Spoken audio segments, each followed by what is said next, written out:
Aloha everyone, welcome. I'm Chad Kahunahana. I'm here with Kirk Caldwell. As you know, he's running for mayor of Honolulu. We're going to be sitting here today asking a couple of questions that are of concern to me, and hopefully we'll find them interesting as well and be of concern to you and the community. Thank you, Thanks, Kirk. Chad. I appreciate your time today. So we'll start off with not an easy one. I don't know if we have any easy ones here today, but No such thing as easy ones. let's get started. When I look out across the country, there appears to be a certain undercurrent of cynicism that seems to be driving a lot of people's feelings, whether at the federal level or the state level or at the local level. There seems to be a general distrust of our societal institutions.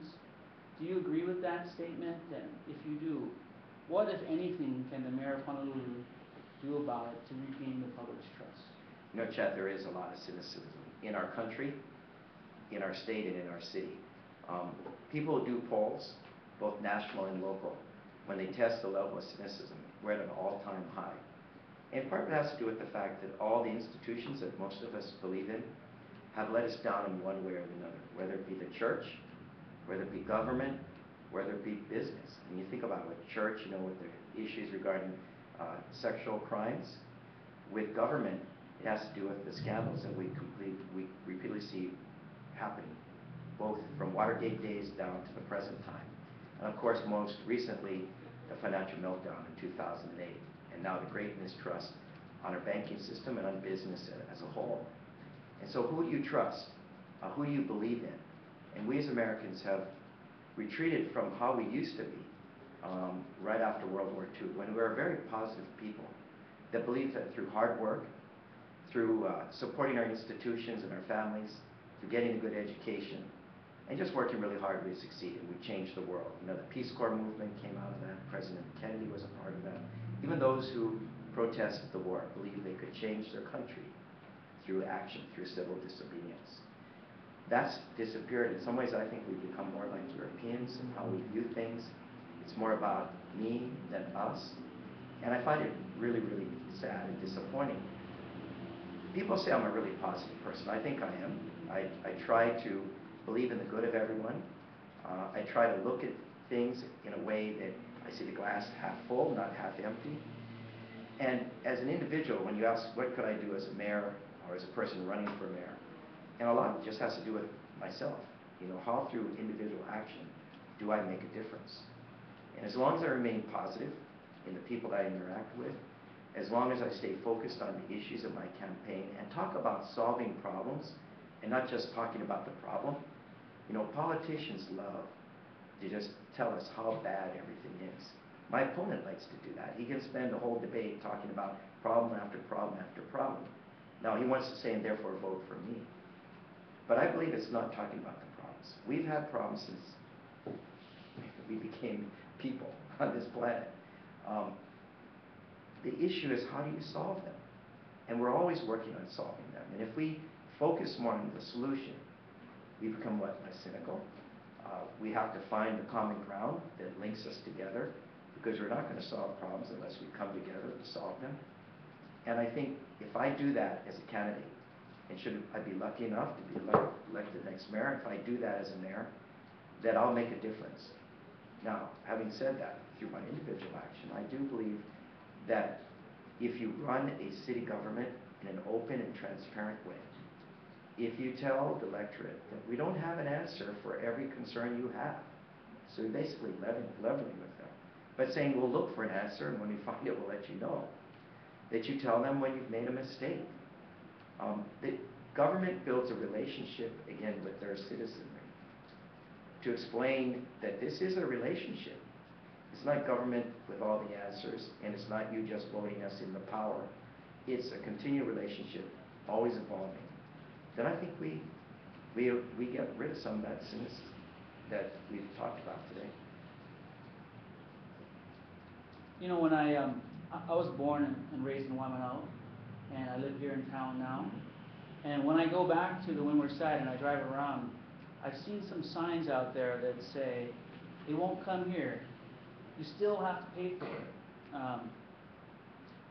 Your position on rail is well known.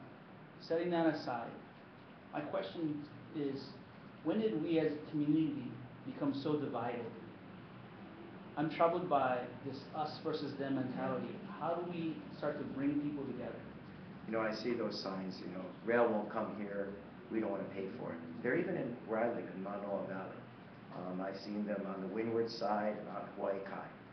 And when I see those signs, I mean, I actually feel hurt, a personal hurt, because I think as a people, as a community on one island, when did we start talking like that, Jack? When did we start looking at us versus them? Because something won't come to our neighborhood, we're against it. I mean, think of all the great projects that have been built on this island in specific neighborhoods, whether it's widening the highway to 4 or 5 lanes to Hawaii Kai, when it used to be just, at one point, a gravel road, or straightening out the Pali Highway. When I was a kid, it was a winding, narrow road, only 2 lanes, into a bigger road, or building a like that didn't exist when I was born. These are infrastructure, transportation infrastructure projects that everyone paid for. And by the way, the majority of the people who paid for them didn't live on the windward side or Hawaii Kai. They lived more on this side, Pearl City and IM and places like that. They paid for them because that's what we do as a people, right? We help each other. A better integrated island in terms of transportation systems helps everyone. And it is troubling. We tend to think now very insular. We saw it with the super ferry in terms of our state. One island pitted against another. We don't want you people coming here picking our mokihana. We don't want you people coming here fishing for our uama and catching our papio. We didn't talk like that when I was a kid. We looked at ourselves as a group of islands far, far away from everywhere else. And we needed to help each other, because when bad things happen, we're closer than anyone else to our neighbors. We're going to turn around and help them. But if we talk like that, we become less of a neighborhood. We become less of an island community. We burn bridges that shouldn't be burned, and it's harder to get back together. I don't talk like that. And when I go to neighborhoods that have those signs, if they ask me, I tell them, you got to appeal to your higher nature. You got to think about, how do we help each other? You may not use that road as often as someone else. You may not use the rail system as often as someone else. But don't we want to be a more integrated community? Don't we want to help those who need the help? And when you talk about, let's say, your area of Waimanalo, it's beautiful out there. It is true country. 60% of the people on this island are going to live on the west side under our general plan. 60%. Well, if they're going to live out there, they need a better transportation system. They need an integrated system that's rail and bus and roads and off-grade bike paths. And we as a people need to help the guys on the west side to live better. And guess what? By doing that, the guys in Waimanalo will benefit too, because less people move over there. So they preserve their rural lifestyle, their open space, which is important for everyone. I mean, we want that no matter whether we live on that side or not, because we all drive to that side at one time or another. You come around the bend as you come down by Makapu, and what happens? Oh, your breath gets taken away by the beauty, and then you get down the flatlands of Waimanalo, and it feels country, and traffic moves slower, and the air gets heavier, and you just, my blood pressure goes down. I want it to stay that way, but growth has to happen somewhere else. So for me, it is troubling. I wish we as a community would think more like a community, and what's in it for everyone, not just what's in it for myself. So how do we start to bring people back together? What is it going to take? What do people need to see to start to get over those public school versus private school, hazards that have nots, side versus town? How do we start to make small changes? What does our leadership have to do in order for us to start to feel like a community again? Well, one thing I want to return to is, I think part of it is our individual action. Each of us has to change a little bit how we think. And we as human beings are selfish by nature. So how do we become a little less selfish? How do we stop and think about who is around us? And that can include our neighbors. You know, when we were growing up, when I was growing up, we knew our neighbors. We took time to talk with each other. Today we're so busy running around trying to make a living, getting stuck in traffic and other things. We wouldn't even take time to get to know who lives next door to us. And I bet you can ask people that we know in neighborhoods around this island, do you know your neighbor? They may not even know the person's name.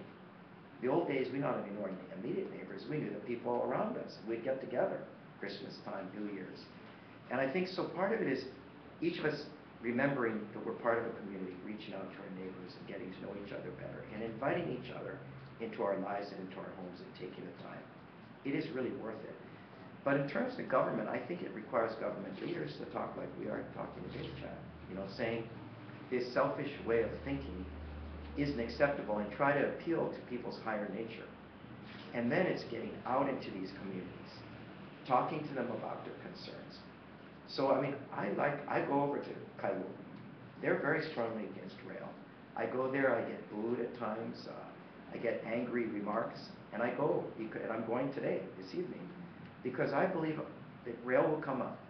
And I want to talk about rail like we just did today, about it being part of an overall system. We got to think about an entire island here. It's not just about us. And I tell them, for example, I lived in Manoa, I represented Manoa Valley. They are not so strongly for rail because they don't see rail helping them a lot. They live 10 minutes from anywhere, from downtown, from Ala Moana, from Waikiki. But I try to tell them that think about other people. And I think by talking about it, you see heads going up and down, they start to realize it, they think about it a little differently. And that's making a difference. That's why I'm running. Hey, I want to win.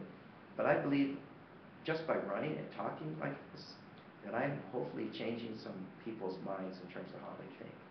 And that just doing that makes us more of a community. And so I'm grateful that I even have the opportunity to run. Thank you, Kirk. I sit on the steering committee of Startup Hawaii. Startup Hawaii is the local chapter of the Startup America Partnership. Startup America Partnership is an organization that's dedicated to creating a more robust ecosystem for startups to succeed. It's founded on a simple premise that companies that grow create jobs, and that's a good thing for everyone. So I have to ask you a question about what we can do to build a more nurturing ecosystem for startup companies to succeed. What can the next mayor of Honolulu do to encourage business growth? So it's an interesting thing because most of my life I spent in the private sector, not in the public sector. I like to say I'm not a professional politician. I mean, I'm in politics today, but for most of my life, full over 30 years, it was practicing law in the banking and finance area. And so I understand what it is to try to do a business here in Hawaii and the hurdles that we have to overcome every day. And I look at being mayor as not about regulation and setting up hurdles and barriers for business to overcome in order to succeed. I look at a mayor and a city government as partly a platform and a partnership to try to enhance business so that business does better. Business does better, we all do better. I mean, we grow our tax base in terms of revenue. We're not raising taxes. That allows the city to do the things they need to do to provide the services they need to provide without raising taxes.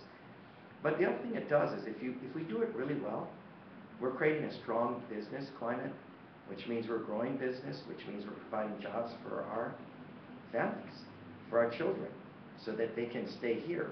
We raise them here. They may go away to school on the mainland, they may not, but they stay here instead of losing our kids to the mainland and losing the loss of that ohana and that family that we value so much. So part of it is, as a mayor, what if I just said to any new business that opened up, a new business, you opened up a new business, Jack. I came knocking on your door and said, hi, I'm the mayor of the city of Honolulu. I want to thank you for opening your business here. I welcome your business. We want to, as a city, see what we can do to assist you so you thrive. What kind of things do you need to thrive? And actually listen. I think we're going to find some common requests being made. One of them is going to be, how do you assist us in our permitting process when we need to do something? Because time is money in business. But the other thing is, I think, when you talk to particularly businesses in your area, the high-tech, techie kind of things, it's people repeatedly say we need to be wired for high-speed internet. The most progressive cities in Asia, Seoul, Tokyo, they're wired every square block with high-speed internet. This city has a requirement that if you do that, it has to be buried in the middle of the street, 3 feet below grade, away from water mains and electric wires and things like that. And I think, just like in Asia, We could actually do slice cuts and sidewalks and redundancy on both sides of the street with high-speed internet going to all the buildings. That in itself, I think, will provide a platform for the types of businesses I think we're talking about. These are high-paying businesses, highly innovative, highly creative, and really could be done anywhere in the world. But people like you come home because this is where you grew up. This is where you were born and raised. This is a place that is incredibly beautiful, incredibly diverse. And I think people locate here, whether they're from here or not, because of those reasons. And so if we provide that platform, I think that we'll have more business thrive, good paying jobs. And a lot of it is just about that. You know, how do we create high paying jobs so people come home and not leave to go somewhere else? So you've had a successful career in business before getting into politics. Would you consider yourself a pro-business mayor? I would consider myself a pro-business mayor. How can you leverage that experience as mayor of Honolulu to kind of be a more efficient run organization? Well, I think just within government, you know, I guess I look at it as when I was one of the managing partners of our law firm, and I think as a mayor, going to every department and looking where we could save costs, reduce expenses to some degree. But that's only part of it, because really cutting costs in a business doesn't result in that much of savings of money. It's really growing our revenue. In the private sector, it's growing the revenue. In government, it's increasing your services, expanding your services, and doing it in an efficient way. And how do you do that?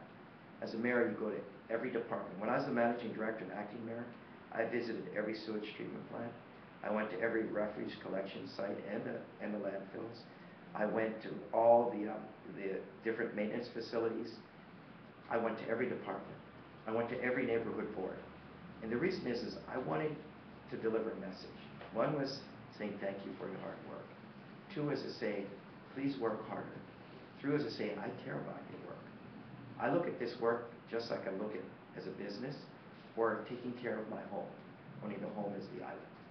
And how do we instill in everyone who's working to look at their job as kind of taking care of their home? So if you're a Parks and Rec guy, that grass is your lawn. If you're a DFM guy, Division of Facility Maintenance, that road is your road on your street. If you instill in people that kind of pride, I think you've seen a change in how they approach their job, and it starts at the top. I think it always starts at the top. As the mayor, you need to say, I care, I really care about the job you're doing. I care about you, too, that's doing the job, but I care about the job you're doing. And I would like to see it done better, more efficiently, with more care in any aspect of it. I think that makes a difference. I think so too. I think that will go a long way into rebuilding this trust that we talked about in the beginning of our conversation. I think so too. Thank you, Kirk. I think that's all the time we have today. Appreciate you answering. Maybe we can do it again, Chad. It was nice meeting you too. Nice to meet you. Take care. Thanks. Aloha. Aloha.